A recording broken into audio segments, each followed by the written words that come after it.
Hoy estamos con Nurettin Akar, CEO de IKEA en España. Creemos que tiene unos 52 años, y digo creemos porque nació en una tribu nómada en Turquía y fue inscrito por su abuelo cuando pudo. De allí nace una gran conexión con la naturaleza y el respeto que da vivir de ella, y con su familia, de la que siempre está pendiente. Ha sido vendedor de alfombras en Turquía, trabajador de un supermercado en Suiza, donde también fue político, y voluntario de Médicos Sin Fronteras. A curioso Nurettin le motiva a aprender y todo es posible. No ve las barreras. Perseverante, profundamente humano, con frecuencia se emociona hasta la lágrima. Exigente y motivador, aprendió de su padre a tejer redes y conectar con las personas. Escucha, déjate inspirar y apunta las claves. Muchísimas gracias, Nurettin, por estar con nosotros hoy. ¿Qué queremos? Queremos inspirar a nuestros estudiantes para que entiendan, además del conocimiento técnico, qué otras necesidades van a tener en el mundo profesional. So Nurettin, thank you very much for being with us. So let me ask you one question. Can you share with us some moments of your life that really have made you the person you are today? There are a lot, but some of them. Number one is growing with less means. Growing in a big family to share things. Then starting early to be curious.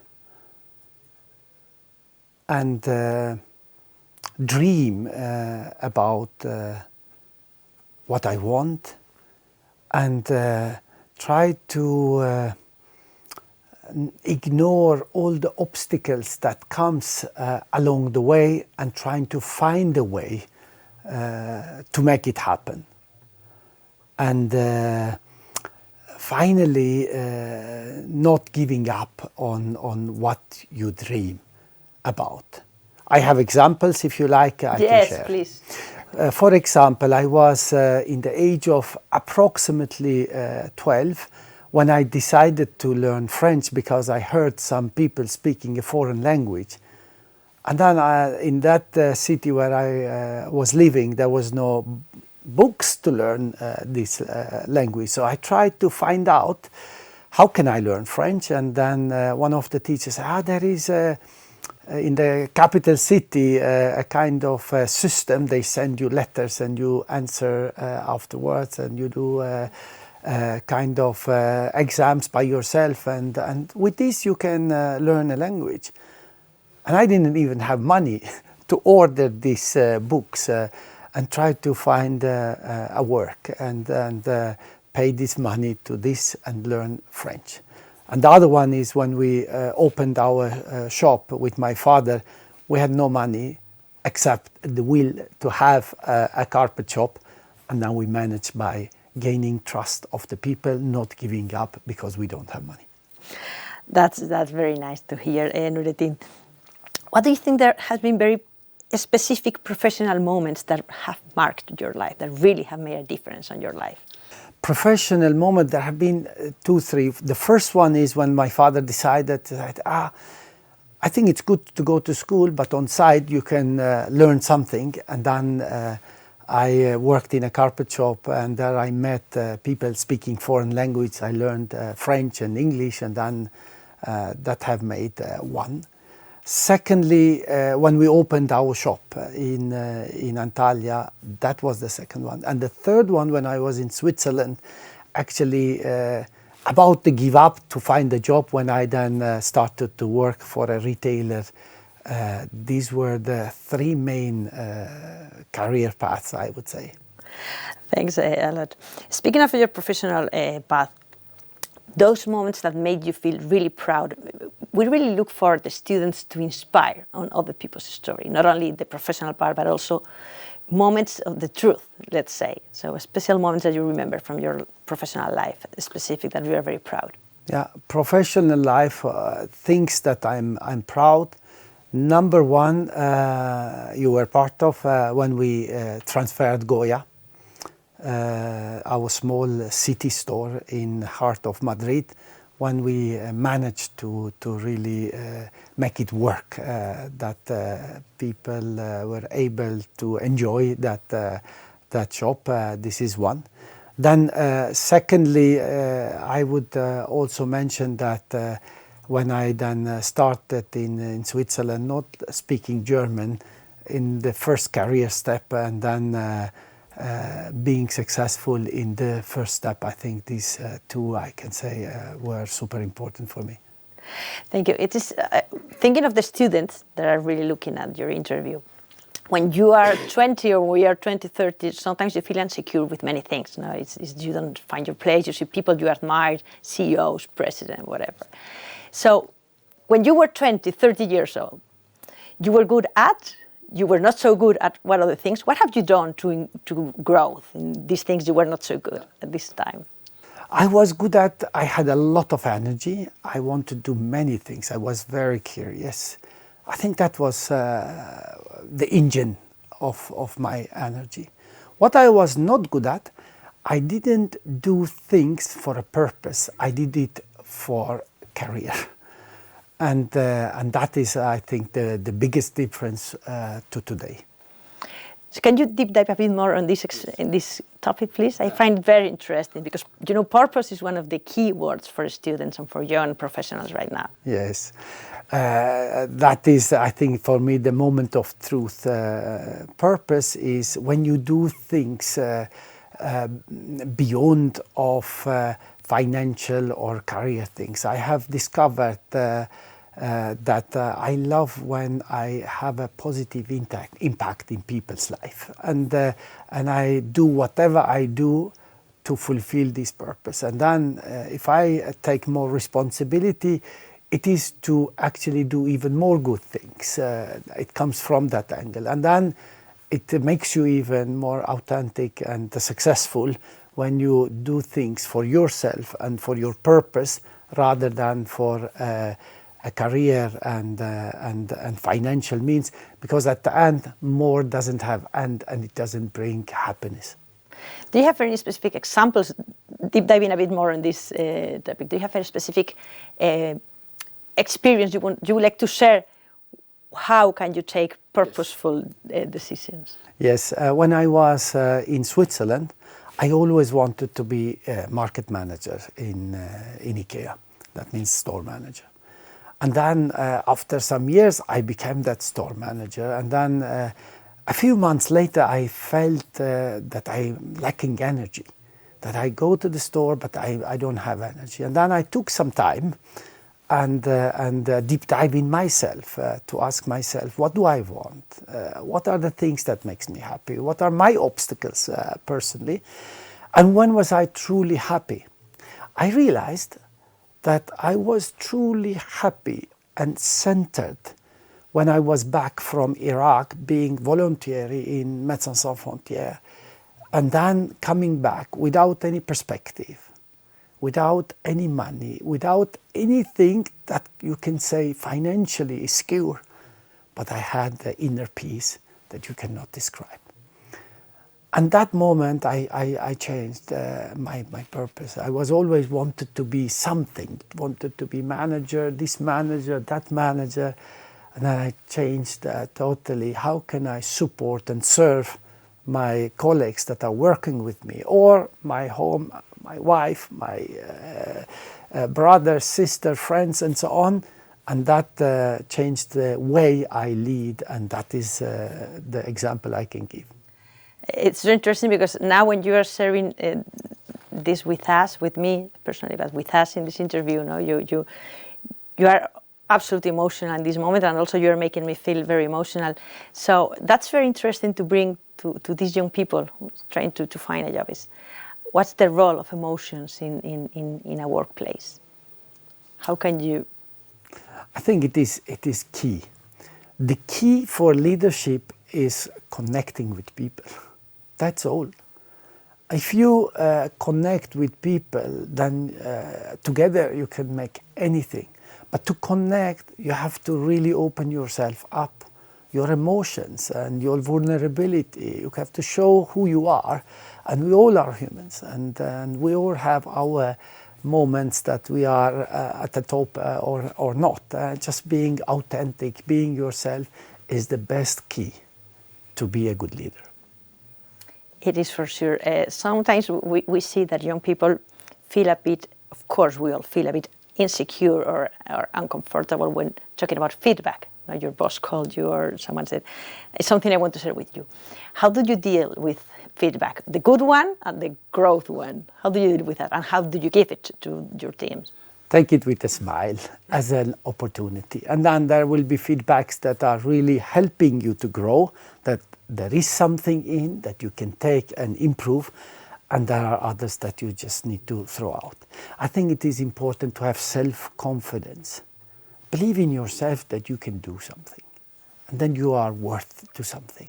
If you have that self-confidence, all the feedbacks are welcome, because some will help you to grow and some others are there just to hurt you, and then you will distinguish in a very easy way, and it will not destroy you coming from which angle ever. Also, topic I would think to address is frustration. I mean, sometimes things doesn't go as you wish, as we wish. How do you deal with frustration? How can you help young students and young people, professionals, to deal with it?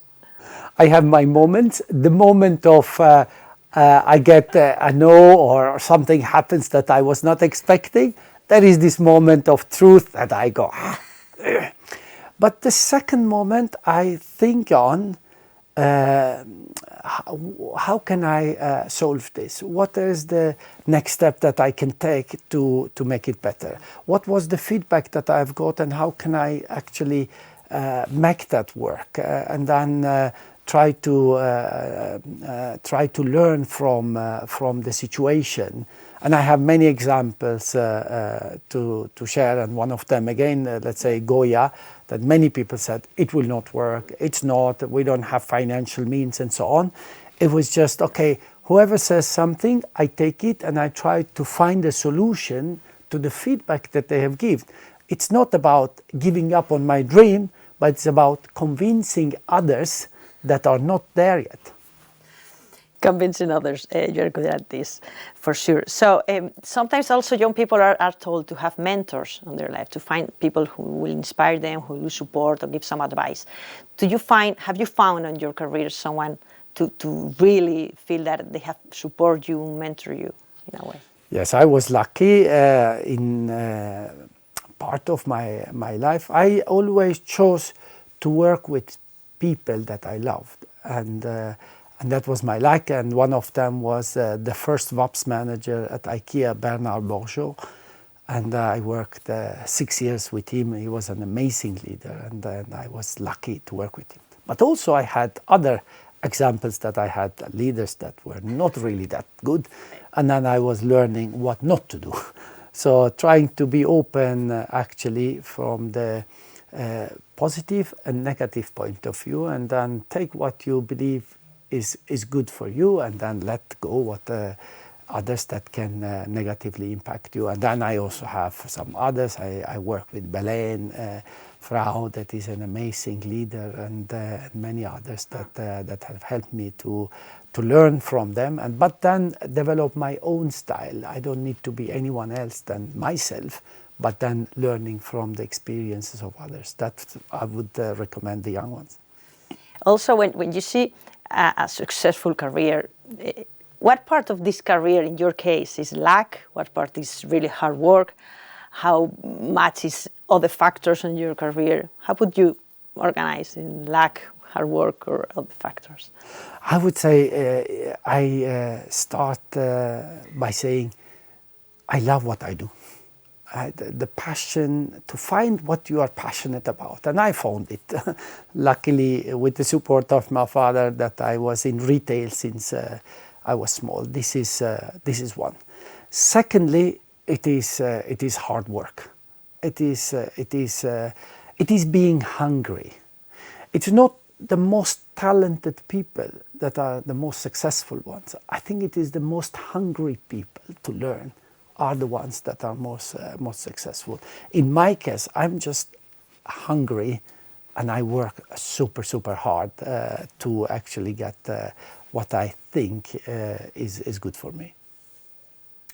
Also, if you could give advice, and in fact is what we are going to do, based on your experience, what is your big advice to people who are starting now in the professional life, to our students there? To find their passion, where it is, and then starting from somewhere and get things done. Work on get things done. All other things will follow. The career, the financial means, everything will follow. But just don't give up on what you are into and get things done, and that will be for sure seen from the company you are working with. That's nice. In your daily life, now you're a leader of a big company in Spain. What part is, let's say, technical knowledge, and what part is more other types of skills, knowledge, etc.? How can you make this difference? There are some technical parts, like IKEA is a concept company. You should know how to actually run the business, and then there are some financial things that need some technical knowledge, but the majority of it is actually more people part. It is listening to the organization and then finding solutions that people can do their utmost, and then creating an atmosphere of freedom with responsibility, and letting people do what they are good at.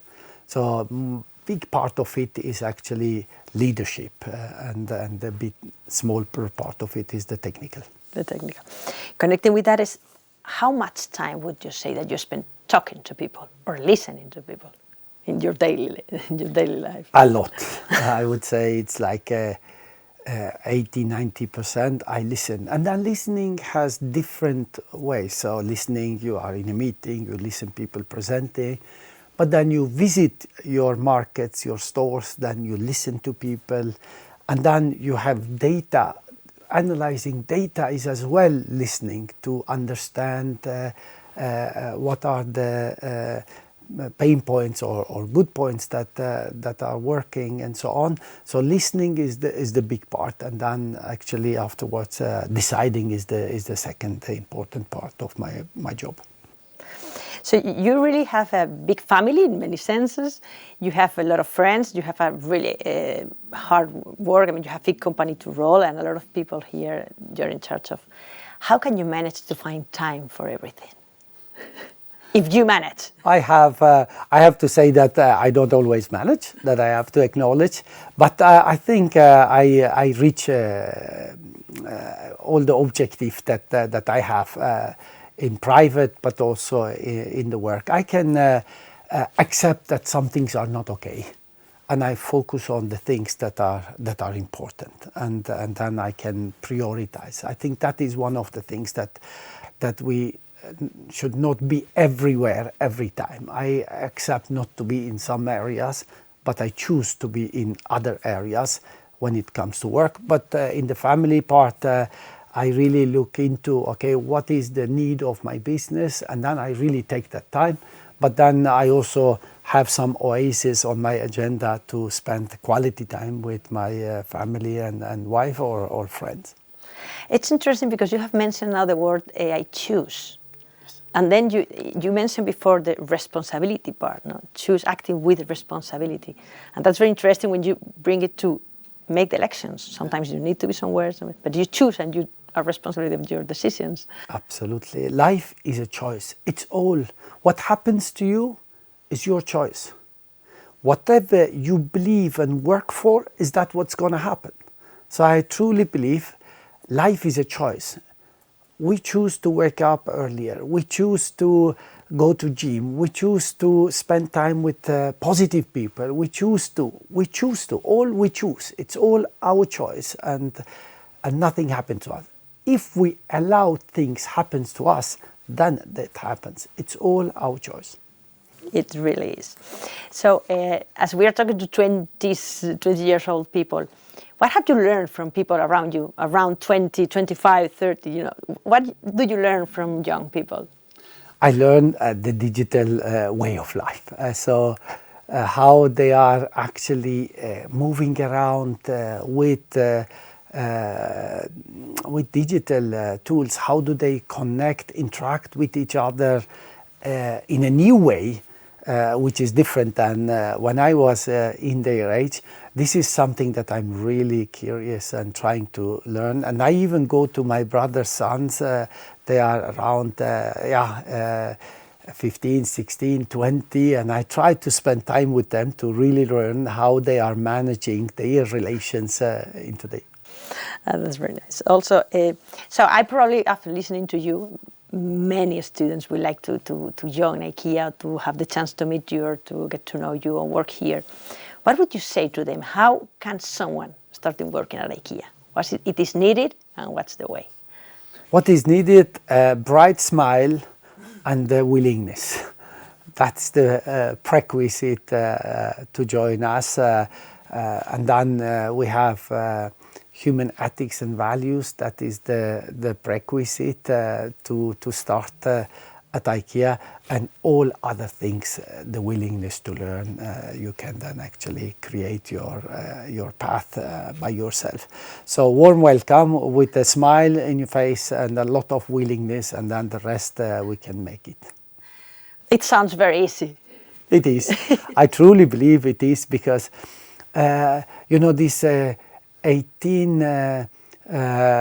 minutes rule, whatever you want to do, if you spend 18 minutes a day, you will be better than 95% of humanity after a year. So with this, just come with a willingness to learn, a lot of energy, then we will fix the rest. Thanks really a lot for sharing with us all your experiences. So I would like to wrap up a bit what we have been in the conversation. Maybe I will do it in Spanish to assure that we reach the more of the many. But me quedo con algunas palabras que tienen que ver con crecer con pocos medios, tiene que ver con cuidar y tener una gran familia, tiene que ver con no ver los obstáculos y no tener barreras, también tiene que ver con conectar personas y transformar.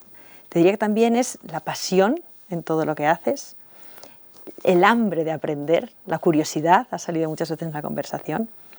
Y una cosa muy importante es hacer que las cosas pasen. Eso lo has dicho en un momento, hacer que las cosas pasen.